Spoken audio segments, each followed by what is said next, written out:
Movie inaanza na mchizi anaitwa Henry, ana mke wake ambaye anaitwa Diamond. Ni mrembo kweli kweli. Washikaji mwanzoni walikuwa wanapendana sana, lakini kuna kidudu mtu kikaja kaingia kati yao. Sasa hii siku Henry amerudi nyumbani amechafukwa kichizi mno.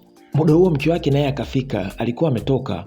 Mchizi akamuuliza kwamba Diamond, ulikuwa wapi? Diamond akamwambia kwamba tangu lini umeanza kuniita kwa jina langu? Sitakujibu mpaka uniite baby. Henry akamwambia hebu usiletee mambo ya kipuuzi hapa. Na kuuliza ulikuwa wapi? Subiri, ulienda shopping? Diamond akasema ndio. Mbona unashangaa kama vile ni kitu cha ajabu? Yaani unawezaje kwenda shopping wakati nimefukuzwa kazi mimi? Diamond akamwambia kwamba umefukuzwa kazi? Kwa nini sasa? Henry anasema kwamba amefukuzwa kazi kwa sababu mabosi wake amegundua kuwa kuna kiasi kikubwa sana cha pesa ambacho kilikuwa kinatoka kwenye akaunti na mtu ambaye anahusika na hichi kitendo ni Henry.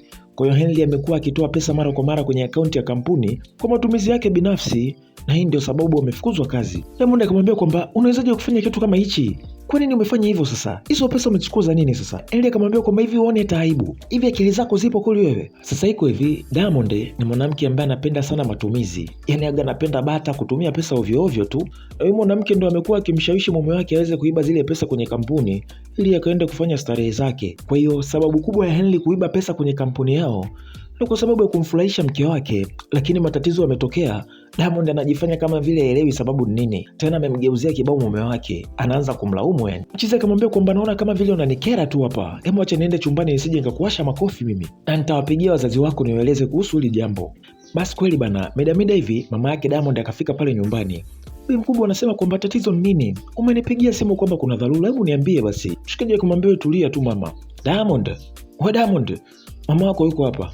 Basi wakawa nakumbatiana pale na mama yake na nini. Basi wakakaa na kuanza kuzungumza, ambapo Henry akaanza kumwelezea mama mkwe yake. Sasa anamwambia kwamba nimefukuzwa kazi na sababu kubwa ya kufukuzwa kazi ni huyu binti yako huyu. Ndiye alikuwa akinishinikiza niweze kuiba pesa kwenye kampuni alafu nimpe akafanye starehe zake. Bibi mkubwa akamuuliza kwamba Diamond anachozungumza Henry ni kitu cha kweli? Henry akashangaa mno. Akamwambia kwamba mama, yaani unathubutu kumuuliza kama ni kweli au sio kweli? Bibi mkubwa akasema ndio, unategemea nisimuulize binti yangu kama ni kweli au sio kweli? Kwa sababu ni binti yangu, lazima nimwamini yeye. Sasa nisikie kijana wangu Henry, haijalishi umefukuzwa kwa sababu ipi, lakini mimi naamini kwamba wewe ni kijana mwerevu sana na ni mchapakazi. Ni lazima utatafuta solution ya hiki kitu ambacho kimetokea. Ndio mama, huyu ni mwanaume bana, atatafuta njia mbadala ya kufanya. Hivi mama, hicho ndo kitu ambacho unaweza kusema baada ya kukuletea malalamiko yangu? Henry akalalamika kinoma kwa sababu bibi mkubwa kuonesha kuwa upande wake. Diamond akamwambia mchizi kwamba ulipokuja kunioa nilikuuliza kama unaweza kunigharamia na ukasema ndio, utafanya kila kitu kunifurahisha. Alafu sasa hivi unalalamika nini? Mchizi akasema kwamba kwani sijafanya juhudi za kukufurahisha, sijakugharamia wewe. Niliweza hata kuchukua mkopo ili niweze kukufanyia harusi kubwa hapa mjini, na nimekupa kadi yangu ya benki ndani ya wiki 2 tu, nimekuta hakuna hata senti 100. Henry alilalamika kichizi yani. Ila ndo hivyo, Diamond na mama yake akili yao ni moja tu, wakawa wanajiona kama vile wao ndo wako sahihi hivi. Nataka nikukumbushe wewe mtumiaji wa Halotel kwamba hatuzimi data kwa matumizi ya internet na bando nafuu. Tupo na Don Bundles ambaye anakuletea bando kwa bei rafiki kabisa ili uweze kuokoa gharama zako katika matumizi ya bando. Gharama ya package ni kama unavyoona kwenye screen yako, ambapo GB 10 utapata kwa 9500, GB 13 utapata kwa 12000, GB 15 kwa 14000 na kuendelea. Kwa mawasiliano zaidi piga simu namba 0616807602. Don Bundles, hatuzimi data. Upande wa pili tunamwona Henry alikuwa amepoa zake, ambapo Diamond akaja na kumwambia kitu hivi. Diamond anamwambia mchizi kwamba eti amelichoka gari lake la zamani, kwa hiyo anataka gari jingine. Mchizi akamwambia hivyo mwanamke una akili ya kuku hivi uweze kuona kipindi ambacho napitia, nimepoteza kazi yangu, alafu nakuja unaniambia kwamba unataka gari jingine? Diamond acha aanze kuwaka. Anamwambia kwamba hivi wewe kila kitu uwezi. Kama ulikuwa unataka kuwa mwanaume si ungesema tu. Yaani hata kumbadilishia gari mke wako uwezi. Wewe mwanaume gani wewe? Wanaume wengine huko nje wanaonunulia wake zao magari ya kifahari, lakini wewe uko busy umekomana ubaili wako tu. Mchizi akaona mambo yasiwe mengi, akanyanyuka akasepa. Basi kesho yake hivi mchizi akawa anataka kutoka. Mke wake akamuuliza kwamba unaenda wapi? Mchizi akasema naenda kukutana na Mr. Sam. Kukutana ili iweje? Nilimtumia CV yangu, kwa naenda huko kuonana naye ili aweze kunipatia kazi. Basi nenda na kuombea upate kazi Mundi sio kwamba anafurahia mume wake apate kazi ili wafanye mambo ya maana. Yani anataka mume wake apate kazi ili aendelee kumspoili, ili aweze kutumia pesa kwa ajili ya matumizi yake ya kijinga. Sasa mida hivi mshikaji ametoka kwenye mihangaiko yake ya kutafuta kazi. Kuna mdada mmoja akamkuta pale nyumbani. Huyu ni shoga yake Diamond, anaitwa Uge. Basi wakasalimiana na nini pale. Mshikaji akamuuliza kwamba anafanya nini hapa? Nilisahau kukupigia. Alinitafuta jana akasema kwamba anataka kuja kuishi na sisi hapa. Mshikaji akamwambia mtende chumbani tuzungumze vizuri. Yaani licha ya changamoto ya kifedha ambayo Henry anaipitia, ndio kwanza Diamond anaalika mashoga zake nyumbani kwake. Huko nyumbani mchizi akamind kinoma. Akamwambia kwamba shoga yako anafanya nini hapa? Unamaanisha Uge? Makalio yako. Nataka uniambie shoga yako anafanya nini hapa? Tena akiwa na mizigo yake. Lakini kwani tatizo nini? Diamond, nikikuuliza swali naomba unijibu moja kwa moja. Anafanya nini shoga yako hapa? Na kwa nini kunipa taarifa kama anakuja hapa? Lakini si nilikwambia kama nimesahau. Diamond anasema kwamba Uge amefukuzwa na mwenye nyumba huko. Sijui hajalipa kodi na nini. Kwa hiyo akaona mkaribisha hapa nyumbani kwake mpaka pale atakapopata kodi. Shikaji kwambia hivyo ni Taira naomba usinitukane wewe. Huyo ni shoga yangu toka tulipokuwa shule huko. Shikaji akamwambia kwamba hivyo mwanamke una akili kweli? Hivi huwezi kuona hata matatizo ya kiuchumi ambayo tunapitia ndio kwanza unajaza mashoga zako hapa nyumbani? Washikaji wakazinguana mno. Henry akamwambia kwamba shoga yako atoke hapa nyumbani. Diamond akasema aende wapi? Yaani nimfukuze shoga yangu kwenye hii nyumba? Diamond akasema hawezi kumfukuza. Henry akaona huyu ananichezea huyu. Akasema anaenda kumfukuza yeye mwenyewe. Henry akamfuata Uge na akamwambia kwamba huwezi kuishi hapa nyumbani, unatakiwa uondoke. Lakini Diamond ameniambia kwamba naweza kukaa. Hakuniambia kuhusu ujio wako hapa. Tunapitia tatizo kubwa la kiuchumi. Kwa hiyo hatuwezi kuruhusu mtu mwingine kukaa hapa nyumbani, hatuwezi kumhudumia, unatakiwa kuondoka. Basi kinyonge sana Uge akabeba mizigo yake alafu akasepa. Sasa baada ya kile kitu kutokea, kile kitu kilimkera sana Diamond. Akajifikiria, akaona ni maisha gani? Akawa anasema kwamba hawezi kuwa na mwanaume ambaye hajiwezi kifedha. Kwa hiyo akaenda akapaki mizigo yake na akawa anataka kusepa. Mshikaji akamwambia kwamba wewe unaenda wapi? Diamond anasema kwamba hii ndoa imekufa, kwa hiyo anarudi nyumbani kwao. Sasa mshikaji alikuwa anafikiri kama vile ni masiala hivi. Anamwambia kwamba acha mambo yako ya ajabu, nenda jikoni huko upike chai. Muda huo Diamond anaendelea kupaki vitu vyake, mshikaji akabaki pale anacheka tu. Diamond akafika paka mlangoni ili aweze kuondoka, akawa anafungua ila mlango haufunguki. Muda huo Eli naye akatokea pale. Hali akamuuliza tena, hivi uko serious kweli? Hivi nafikiri mimi natania ete, na ukiwa tayari naomba nitumie karatasi za taraka. Mchizi akamwambia kwamba kwa kuwa unajifanya wewe ni kichaa, sasa nakwenda kukuonesha kwamba ukichaa wako haufikii hata theluthi ya ukichaa wangu mimi. Nilidiriki paka kukopa kiasi kikubwa sana cha pesa kwa ajili ya harusi yetu, kukupa wewe harusi nzuri ambayo itakufanya upate sifa hapa mjini. Lakini miezi mitatu baadaye unasema eti ndoa imekufa. Sasa hakuna sehemu yoyote ile ambayo utakayokwenda mpaka pale tutakapohakikisha kwamba tumerudisha deni la watu. Henry, nakwambia fungua huu mlango. Nakwambia fungua huu mlango Henry. Mchizi akaondoka kaenda zake chumbani kulala. Diamond akabaki pale anapiga kelele. Ndio hivyo mlango ushafungwa. Mida ya jioni hivi mchizi akasikia njaa, akaenda zake jikoni akachukua mkate. Akaja akamwambia Diamond kwamba hakuna chakula cha uhakika humu ndani. Kuna mkate hapa, naweza kukupakia Blue Band ili uweze kula. Diamond akamwambia kwamba unajua mwanaume ni wa ajabu sana. Sijui kuna mwanaume mpumbavu kama wewe. Wanaume wenzako huko nje wana pesa, wanahudumia wake zao, wanawapeleka vacation, wanasafiri kwenda nchi mbalimbali, lakini wewe uko busy hapa kunilisha mimi kate. Unajua kuna muda najuta kuolewa na wewe. Hivi sijui niliona nini kwako mimi? Yaani ninajuta. Unajua kabla hujanioa wewe, walikuja wanaume wengi sana wenye pesa zao wanaojielewa. Wakanitaka, lakini nikawakataa kwa sababu nilikupenda wewe. Lakini ona upendo wangu ambapo umenipeleka. Upendo wangu umenipeleka kwenye umaskini mimi. Mtoa mikate yako hapo, mimi sitaki hata kuiona. Shikaji akasema, kama hutaki kula fresh, akapanda zake chumbani kwenda kula. Sasa mida hivi njaa ikamzidia Diamond, ikabidi amfuate chumbani huku mshikaji. Anamwambia kwamba Henry, na njaa nataka chakula.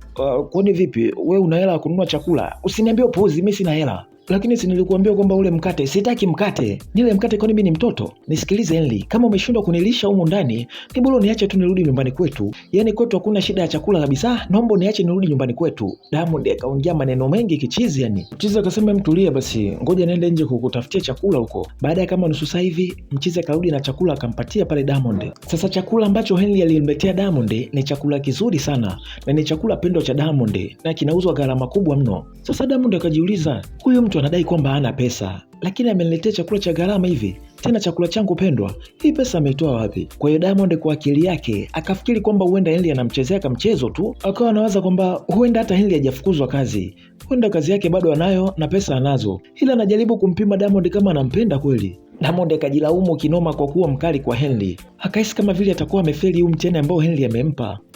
Sasa Diamond akamfuata mshikaji na akajidai kama vile anajibebisha na nini, anamwambia kwamba mtule chakula wote. Sasa Henry akashangaa, huyu vipi? Si alikuwa amemind huyu? Diamond akamwambia mshikaji eti kwamba amebadilika na akamwomba radhi kwa kila kitu ambacho amemfanyia. Anasema kwamba kuanzia sasa atakuwa mke bora na ataacha zile tabia za kitotototo. Mshikaji akawa anazidi kushangaa tu, imekuwaje mtu amebadilika ghafla huyu? Unajua sote tunatambua kwamba umefukuzwa kazi, lakini licha ya kwamba umefukuzwa kazi umeniletea chakula kizuri, tena chakula changu pendwa, alafu ni cha gharama mno. Sasa hiyo imenitachi kiukweli, nimekuona na upendo wa dhati kwangu. Diamond akajimaliza kinoma kwa mshikaji. Muda huo Henry anamwangalia tu. Sasa Diamond anafanya yote haya, anafikiri kwamba eti Henry amemweka kwenye mtego. Kwa hiyo ndo maana ameamua badilike ghafla tu, ajifanye eti amekuwa mke bora. Basi maisha yakaendelea bwana. Na mara kadhaa mashoga zake Diamond akawa anampigia kwamba waende viwanja akatumie pesa na nini.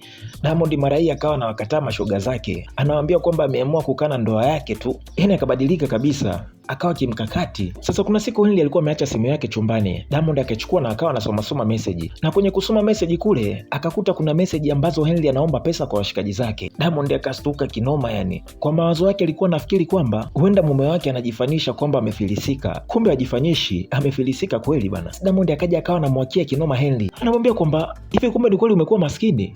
Yaani unaomba pesa kwa marafiki zako, huoni kama unaniaibisha mimi? Mchizi anasema kwamba lakini hao ni marafiki zangu, huwa tunasaidiana na mimi huwa nawasaidia. Hata hivyo ulikuwa umebadilika. Mbona kila kitu kilikuwa sawa? Diamond ndo akamwambia mshikaji kwamba alifikiri kwamba huenda Henry anazuga tu kutokuwa na pesa. Lakini kumbe hazugi, ni kweli hana pesa. Unaambiwa Diamond ni alifoka mno siku. Sasa Diamond akachukua uamuzi wa kurudi nyumbani kwao na akawaelezea wazazi wake kwamba Henry amefilisika na yeye hawezi kuishi na mwanaume ambaye ni maskini. Baba yake akamwambia kwamba lakini yeye si ni mume wako. Kwa nini na wewe usifanye kazi ili muweze kusaidiana kwenye majukumu ya hapa na pale hapo nyumbani? Diamond anasema kwamba kabla hajanifuata kunioa nilimpa masharti na nikamwambia kwamba mimi ni binti mrembo sana na wanaume wengi wananitaka hapa mjini, lakini nikamchagua yeye. Nilimpa sharti kwamba anatakiwa nihudumie, anipe kila kitu ambacho ninachokihitaji. Na akakubali akasema atafanya hivyo. Sasa kwa kuwa ameshindwa kufuata makubaliano, mimi mwanaume wa hivyo wa nini sasa? Mzee wake akamwambia kwamba Diamond, wewe ni binti msomi sana. Umeenda chuo, umesoma miaka 5, umefaulu vizuri ili mwisho wa siku uje upate kazi yako. Sasa kwa nini sasa hivi hutaki kutafuta kazi umsaidie mume wako? Huoni kama huo ni uzembe? Diamond akamwambia baba yake kwamba baba, umemzaa binti mrembo sana. Mimi ni softy, siwezi kufanya kazi ngumu na wanaume wapo. Diamond akaendelea kujimwagia pale misifa na nini. Muda huu mama yake naye anamsupport, anatikisa kichwa hivi kuashiria kwamba yuko sambamba na binti yake. Mzee akaona wanawake hawana akili wote. Basi Diamond akaanza maisha rasmi ya kuishi nyumbani kwao, ambapo siku moja akiwa ameenda supermarket, kuna mshikaji akakutana naye. Huyo mshikaji walisomaga wote huko zamani enzi za sekondari. Basi wakabadilishana namba na nini pale, mida usiku wakawa wanaongea sana. Hao washikaji wanaonekana kama wanataka kuingia kwenye mahusiano hivi. Huku upande wa pili tukaletwa nyumbani kwa Henry. Tunamwona Uge, yule shoga yake Diamond. Sasa Uge aga anampendaga kinoma Henry, ila ni kwamba Diamond alimuwahi tu. Kwa hiyo Uge akaweka hisia zake wazi kwa mshikaji, akamwambia anampenda na nini na hawezi kuwa kama Diamond. Mshikaji akawa anamwangalia tu, hakuonesha kama ameshamkubalia moja kwa moja hivi. Huku kwa Diamond na ule mshikaji wake sasa hivi wameshaingia kwenye mahusiano sasa, na penzi limekuwa moto kichizi yani. Ila licha ya kwamba Diamond yupo kwenye mahusiano mapya sasa hivi, hajamsahau Henry. Mara zote akawa anashika simu yake kuangalia kama Henry amempigia, lakini mshikaji hajampigia. Akawa anahisi labda pengine amemblock bahati mbaya, ndio maana hajaona simu ya Henry. Akaenda kwenye list ya namba ambazo ameshawahi kuziblock, namba ya Henry haipo. Sasa akawa anajiuliza mbona anitafuti huyu? Roho ikawa inamchoma kinoma yani. Sasa kuna siku Diamond akiwa kwenye mizunguko yake akapita maeneo ya nyumbani kwa Henry. Akashangaa kumuona Uge pale yuko nje, tena alikuwa anaongea na Henry. Unaambiwa Diamond sukari ikampanda kinoma yani. Akamfuata pale akawa anamzingua Uge kinoma yani. Na akaingia ndani akasema kwamba amerudi nyumbani kwake. Mshikaji akamwambia kwamba wewe ulisema hii ndoa imekufa, kilichokuleta hapa ni nini? Diamond anasema ndoa imekufaje? Hamna ndoa iliyokufa hapa, mimi ni mke wako. Ila mshikaji akamkatalia, akamwambia kwamba ndoa yao imeisha kufa na hamuhitaji tena Diamond kwenye maisha yake. Diamond akarudi huko nyumbani akawa analia kinoma yani. Anasema kwamba anajutia sana maamuzi aliyochukua na akasema kwamba bado anampenda Henry. Basi mama yake akawa anamfariji pale na nini. Sasa kuna siku Diamond akaja nyumbani kwa Henry, akaingia paka ndani kwa kuwa anaufungua hii nyumba. Na kuna kitu cha kustaajabisha akakiona. Aliona kwenye PC ya Henry zikionyesha dokumenti ambazo ni uthibitisho wa moja kwa moja kwamba Henry ni tajiri mkubwa hapa mjini. Henry anamiliki makampuni ndani na nje ya nchi. Kwa hiyo kumbe Henry hata hajawahi kuajiriwa. Yeye ndiye bosi wa ile kampuni ambayo alikuwa anafanyia kazi. Ila aliamua kumdanganya tu Diamond. Na mshikaji anakuja chumbani hivi, akakuta Diamond ameshagundua ukweli wote. Ikabidi mshikaji amwambie ukweli tu, akamwambia kwamba aliamua kuact maisha asijifanye kama ni mshikaji mwenye pesa na nini, ili mwisho wa siku aweze kupata mwanamke ambaye amempenda, sio kumpenda kwa sababu ya pesa zake, bali ambaye atakuwa amempenda yeye binafsi. Hii kitu ilimpiga sana Diamond, na mshikaji akamwambia kwamba bado anampenda na yuko tayari kurudiana na mke wake. Basi sini ya mwisho tunamwona Henry ameenda nyumbani kwa wazazi wa Diamond na washikaji wakamaliza tofauti zao na ndoa yao ikarudi tena.